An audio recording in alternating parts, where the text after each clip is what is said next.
for fast, cheap, and reliable Madden 21 Ultimate Team coins. Make sure you guys go check out my sponsor, Easy Mutt. Use code VENM at checkout for 5% off. Yo, what's good guys, Venom Fire here, back to the video, and today I'm bringing you guys a unique video, something a little bit different from what I usually do, and I'm going to be going over the best and most glitchy coach adjustments in Madden 21. This is a little bit more of a beginner style video for people that probably just got the game, they're not too familiar with online play in Madden, things like that, but it can also help a little bit of people that, play the game a lot still. Just going over every coach adjustment in Madden 21, how to best set yourself up with success. And yeah, let's just go ahead, hop straight into it. So we're going to start out on defense with these coach adjustments. There's a lot of new defensive ones than offense, so we'll start out with those. And just beginning off, we got Autoflip. Now, Autoflip is a little bit of a unique one. It's probably something that people don't really know too much about. Now, Autoflip, if you don't know what it's about, it can be a little bit confusing, but pretty much what it does is it will auto flip your formation to the strong side of the offense. So if they're running bunch to the right, your slot corner will always be on the right if you have auto flip on. You notice if I just go to formations and I try to flip the play, it's going to ask me if I want to keep auto flip on or not. So let's say I turn off auto flip. Now you see I can automatically flip my play to whatever side I want. So pretty much what this does, the only reason you would keep autoflip off is if I were running like a blitz. So if I were running a blitz, let's pretend that it only works coming off the left side. I have to keep my autoflip off and then automatically flip manually to this left side so that I can keep my slot corner on the left, because if they come out in a strong formation on the right side, pretty much what would happen is it would autoflip and then you would have to manually flip when the play comes out. Also, what autoflip does is if your opponent on offense flips his formation, so he has his bunch on the right, let's pretend that that's the short side, he's going to flip it to the left, then pretty much what that would do is your defense would auto flip to that left side as well, so you wouldn't have to manually flip. And that just takes away one adjustment. Pretty much, I think it's always better to keep auto flip on unless you're running like a specific blitz. So I'm usually keeping auto flip on. In past years, I would keep it off and then just manually flip to the strong side of the field. But it's a lot easier to keep it on, so that's pretty much what we're going to do. Again, this is one where it's not too big of a deal if you do turn it off, but again, personally, I'm going to keep it on, at least for this year. So next up, we got the auto alignment. Now, this one's a little bit different. It's going to be a little bit confusing. Now, I'm a default guy myself. Pretty much default, it will just align according to the default alignment rules as you see there. Baseline. Now let's talk about baseline a little bit. Now what baseline is let's just come out in a random play, big nickel over G. You see how the player, talking about cover 3 sky, look at the player. You see the slot corner is going to be there. The linebackers are both inside. But let's pretend that I come out in a gun trips or even a 5 wide formation. Let's just run like a 5 wide play, 4 verticals right here. And you see that sometimes the players will be out. So since I have my auto alignment to base, you notice that they were already inside like this, just how they are on the play art. You see 2 high safeties. That free safety is going to come down a little bit. But if I were on default alignment, which is again what I do, the players would align based on how the formation is. So since we're in 5 wide, you see our inside linebacker right here is going to align a little bit over the tight end. But let's talk about man alignment a little bit now, because man alignment's really unique. I don't see a whole lot of people use it, but it is an interesting adjustment. Now, man align, it's really good to bluff man coverage. So if you're running a hybrid of man and zone coverage in a game, you're running a lot of man, you want to get someone off guard with zone. So I'll just show you what it kind of looks like. A lot of people don't know what this is. So I'm going to run cover 3 sky, and I'm going to go against trips. I want you guys to see how it looks on the offensive side. So I'm just going to run a basic play, and you see we're in man alignment. I'm also going to press. So here's a look at our coverage. Just if I was on offense, if I was doing nothing, you would definitely think that this is man coverage. Just looking off the play art, you see, I can't see the play art. If I'm on offense, I think this is man coverage. I don't really see any safety help over the top. You see that there's 3 corners pressed on my 3 receivers, signaling that it would be man coverage. But then actually look at the player on defense, and then it is a cover 3. Now, as far as the adjustments with this, you would probably have to go with something like this, where I'm throwing L1 in a vert hook, Baker in an inside third, something like this. It's a little bit of a unique coverage. Again, not a whole lot of people use this, but it is a good way to catch people off guard. I'm not the hugest fan. I don't really run man align a whole lot. And you see, If I press man align again, this is to cancel it. It's going to completely change it, and usually your coverage would look something like this, I believe. But since we're in big nickel over G, we can't do those normal adjustments. But so let's reset the play, and then let's press man align again, and here's what the basic cover 3 looks. Now if I man align, boom, you see all those players flip, and it just looks completely different. So again, that's a unique adjustment. I don't use man align myself, but if you wanted to, you see how it would be a little bit useful, especially if you were running like a cover 2. Cover 3 is not the best. You got 3 safeties and you have, 3 corners pressed. It's not going to be the best, but it is useful. So again, I'm more of a default guy. If I need to baseline for a blitz, I can, but I like to keep it on default, and then I can adjust depending on what they're running on offense, if they're motioning. Sometimes, motion can throw off a man aligned zone coverage play, but again, I keep this on default. Now, ball and air defense, I don't believe this makes a huge difference, especially if, you're clicking on anyways, but for those times where people will throw it in double coverage or whatever, I like to keep it on play ball because I want my corners to go for the ball. If, they throw it in double coverage, I'm using the cornerback, and, the free safety is there. He will probably go for the ball as well as me. It gives us a little bit of a better chance to catch that pick. You also have play receiver, which will pretty much, break up the pass, force a dropped pass. So that one's not really too useful. If I wanted to go with like a play receiver style, I would probably just go with swat the ball. Swat the ball is not too good either because, again, you want to go for a pick. So when people, throw it in coverage, you don't want your opponent, your AIs just to swat the ball off. You want them to catch the pick. So again, I keep it on play ball, but balanced is fine as well. It doesn't make a whole difference. I mean, you see right here that they're going to play based on their trait. So again, that comes down to looking at the card on Mutthead, seeing what their trait is, and then going based upon that. But again, I'm more of a play ball guy. Ultimately, I feel like it gives you the best chance for success. Moving on, we got cornerback matchups. I've always really left this on default, and the reason for that is because sometimes if you motion a cornerback over, it can completely throw it off. So if you're running zone coverage, you motion one of your receivers from left to right out of like a trips, then you will see that sometimes the corners do some really weird flipping across the field. You'll see an outside corner run all the way back to the slot. It overall just is not the best.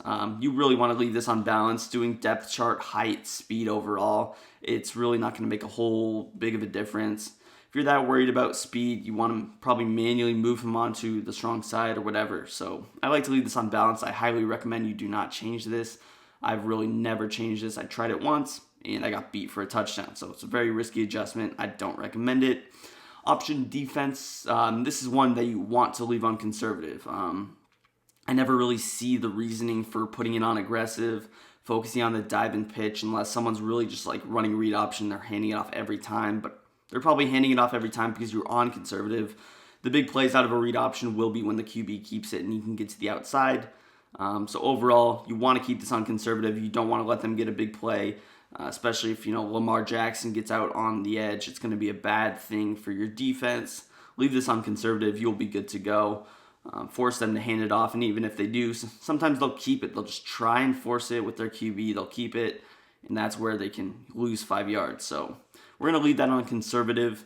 Moving on, we got strip ball. Strip ball and tackling, I personally like to leave these on default. Basically, the reasoning for strip ball is that you'll get a ton of face mask penalties if you put it on aggressive.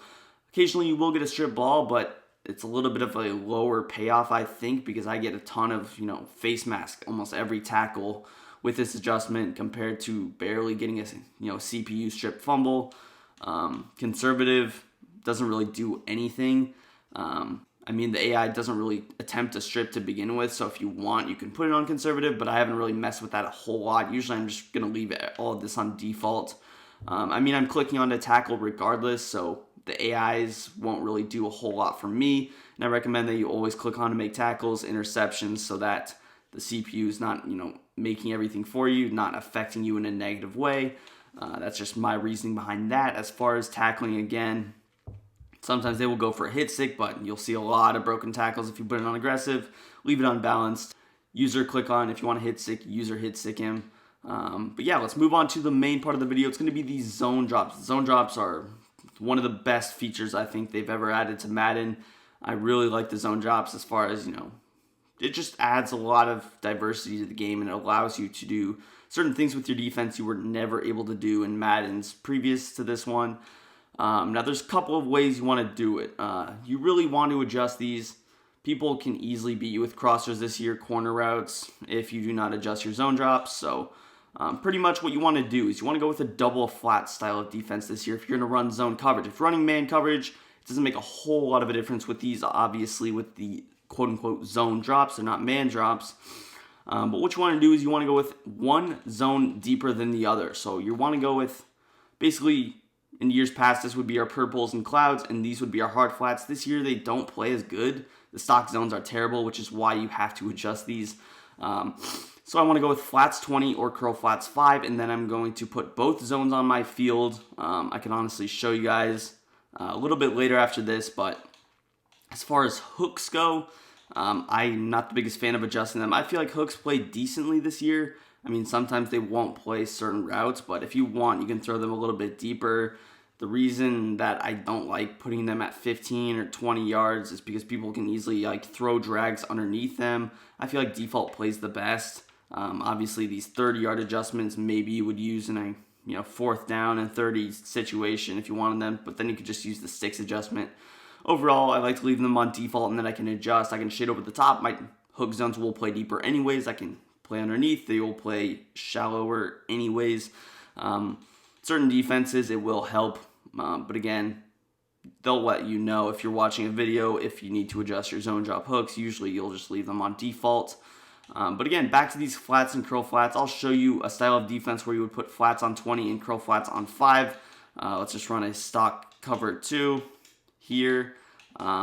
Basically, what you want to do is you want to have help over the top and you want to have help underneath. So what I would do is I would throw L1 in a curl flat, X in a curl flat, and boom. This is the style of defense I would run. Again, you see cloud flats are going to play 20 yards, so even if I snap the ball, everything's not going to be covered, but you will see the cloud flats are going to drop back to 20 yards. Again, I wasn't focused on making any defensive adjustments, but you see cloud flats are going to play 20 yards. They're not going to be able to beat you over the top, but it's important that you also throw those curl flat zones out on the field so that they can't just check down, because if you only have a 20-yard zone cloud flat, they're going to easily be able to pick you apart with flats and table routes, drag routes. Obviously, you can do it vice versa. Usually, I'm more of a 20 curl flat, 5 flat guy. I like to run out of a cover 3 shell so I don't get beat deep, but I also don't get beat, crossers or drag routes. I'm making them throw in the middle of the field where I can lurk them, make a play with my user. So that's basically my reasoning behind it. I've seen people go to 25. It's personal preference, again, with this stuff. I like 20 a lot better because sometimes 25 is too deep. Sometimes 20 is a little bit too short, though. So, again, it depends on the type of player you're playing. It depends on the athletic ability of your cornerbacks. If they can, click on, make a play. I like 20 because you're still probably not going to be able to throw it over the top. But if you need to, if you have some lower overall corners who can't make that much of a play, you can always go with 25. So, I like to leave it on 20. Let's hop onto the offense. So, again, here's a list of my adjustments that I personally do. I go with Autoflip on. I go play ball, I go conservative, and then I go 5-20 on either of these. Again, you can go 20 and 5, just personal preference. So let's move on to our offensive adjustments. And the offense is going to be a little bit simple. Now, pretty much with these adjustments, and you can't really see them because my camera's in the way a little bit, but now you can kind of see them better. Now, what you would do with your offensive zone or coaching adjustments, not zone adjustments, but ball carrier. This is going to be the one that you're probably going to change the most. Again, you can't read the text as much because, again, my camera's in the way a little bit. But conservative, what you will be able to do is you won't fumble really at all unless, it's a 50 overall running back and a 99 safety Sean Taylor with 99 hit power. I like to leave this unbalanced. The downside to putting it on conservative is, again, yes, you won't fumble as much, but what it does is you can't truck, you can't juke, you can't spin, you can't hurdle, you can't do anything. So you're just relying on your left stick. If you have really good stick work, you can do this. I have good stick work. I just like to be able to, air truck with my tight end, things like that. Juke occasionally in the open field. So that's my reasoning behind it. You're not going to fumble a whole lot in Madden 21 with it. So again, it's not the biggest of deals, but sometimes you will fumble. If you fumble, if you're going against someone who has really good stick work on defense, they can land a ton of hit sticks. If you notice you're taking a ton of hit sticks, put it on conservative. You don't have to worry anymore. You just won't be able to do any special moves. You can also put it on aggressive. That's something I forgot to say. The reasoning in putting it on aggressive is at the goal line. You're at the 1 yard line. You're going to run a fullback dive or a halfback dive. Your running back will fight forward. You're really never going to fumble at the 1 yard line. No one can land really a clean hit stick unless they have super good, fullback dive D or halfback dive D. So I like to throw it on aggressive. Again, you can also break tons of tackles. Your running back will fight forward. Majority of the time, he's going to reach for that extra yard. If you're at the 1 yard line, throw it on aggressive and you won't be disappointed. Just make sure you remember next drive, you put it on aggressive, you have to change it back to balance. I always change it back after I score a touchdown. So before I take my PAT, I'm throwing it back on balance. As far as blocking, you can also kind of throw it on aggressive. If you're at the 1 yard line, you can get a holding call. That's happened to me, but majority of the time you won't really get a holding call just throwing it on for one play. It's got to be really unlucky to do that. But again, you will get holding calls if you keep it on all game. But overall, I've had people who have kept it on all game against me, and they've only got 1-2 holding calls a game. So if you have a terrible O-line, he has a really good D-line. That might be an adjustment you kind of want to go to, but again, there is downside just like there would be in the actual NFL. As far as these go, I have never touched these ever. So you see, I think it's for like CPU catching. It's always going to trigger an aggressive catch attempt. I don't mess with these at all. Maybe there's people who have tried them out and they like them, whatever. I do not try these out. Usually I will only adjust the ball carrier on the offensive side of the ball. I would like to see them add some stuff on offense, but again, here's what we got. Here's what we're working with. So overall, just these base adjustments can make a big difference in your game, I believe. Just learning what some of this stuff does can definitely help you. Because if you're a casual player, you're getting Madden, you see cornerback matchups. Oh, I want my fastest corner on Tyreek Hill. I'm putting it by speed. They motion one guy over and then it's a touchdown because the motion throws off your entire defense. It's going to do some weird shifts. But overall, just learning what they do is going to help you a lot. And yeah, overall, that's going to do it for our video. If you guys did enjoy, make sure you hit that like button, subscribe to the channel if you are new, and peace. I'm out of here.